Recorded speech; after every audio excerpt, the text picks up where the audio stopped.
बाद भी अपनी बहन के खानदान का सर्वनाश करवा दिया। शकुनी हमेशा से बुरे ख्यालों वाले व्यक्ति नहीं थे। वो अपनी बहन से बहुत प्रेम करते थे। शकुनी कभी नहीं चाहते थे कि उनकी बहन की शादी एक नेत्रहीन धृतराष्ट्र से हो, लेकिन भीष्म के दबाव की वजह से शकुनी को धृतराष्ट्र से अपनी बहन का विवाह करवाना पड़ा। तब उसने कुरुवंश से बदला लेने के लिए कुरुवंश के जड़ को खोदना शुरू कर दिया, जिसकी वजह से दुर्योधन ने कुरुवंश को कुरुक्षेत्र के महारण में उतार दिया। शकुनी गांधार साम्राज्य के राजा थे, लेकिन उसके बाद भी अपना अधिकतर जीवन बहन गांधारी की ससुराल में व्यतीत किया था। गांधारी की शादी जब धृतराष्ट्र से हुई तब शकुनी और उनकी एक सखी हस्तिनापुर गए थे। साथ ही राजनीतिक उद्देश्य की वजह से भी शकुनी को हस्तिनापुर रखा गया। अपनी बहन और परिवार का बदला लेने के लिए शकुनी को गांधार राज्य त्यागना पड़ा और अपनी बहन और भांजों के साथ हस्तिनापुर रहने लगे। यहीं रहकर अपने षड्यंत्र को पूरा करने के लिए शकुनी कौरवों और पांडव पुत्रों के बीच गहरी खाई बनाते गए। गांधारी धृतराष्ट्र से शादी करने से पहले एक बकरे की विधवा थी।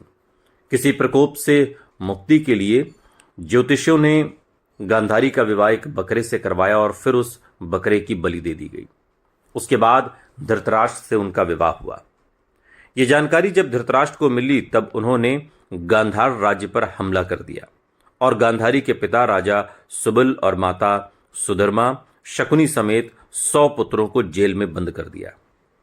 जेल में सभी के साथ बुरा बर्ताव हुआ और रोज सिर्फ मुट्ठी भर अनाज सभी को दिया जाता, जिसका एक एक दाना सभी के हिस्से में आता था। धीरे धीरे भूख से राजा सुबल के कई पुत्रों की मौत हो गई। राजा सुबल ने कुरुवंश से बदला लेने के लिए अपने पुत्रों में से बुद्धिमान और चतुर शकुनी को बचाने का फैसला किया और उसको प्रतिशोध के लिए तैयार किया। सभी लोग अपना अपना भोजन शकुनी को देने लगे और शकुनी ने अपनी आंखों के सामने अपने परिवार का अंत होते देखा। मृत्यु से पहले राजा सुबल ने धृतराष्ट्र से शकुनी को छोड़ने की विनती की, जिसको धृतराष्ट्र ने मान लिया। राजमहल की चकाचौंध में शकुनी अपना प्रतिशोध न भूल जाए, इसलिए सभी ने मिलकर उसका एक पैर तोड़ दिया, जिससे वो अपने परिवार के अपमान की बात को याद रखे।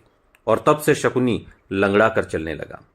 और इस तरह की कथा भी शकुनी के बाद भी अपनी बहन के खानदान का सर्वनाश करवा दिया। शकुनी हमेशा से बुरे ख्यालों वाले व्यक्ति नहीं थे। वो अपनी बहन से बहुत प्रेम करते थे। शकुनी कभी नहीं चाहते थे कि उनकी बहन की शादी एक नेत्रहीन धृतराष्ट्र से हो, लेकिन भीष्म के दबाव की वजह से शकुनी को धृतराष्ट्र से अपनी बहन का विवाह करवाना पड़ा।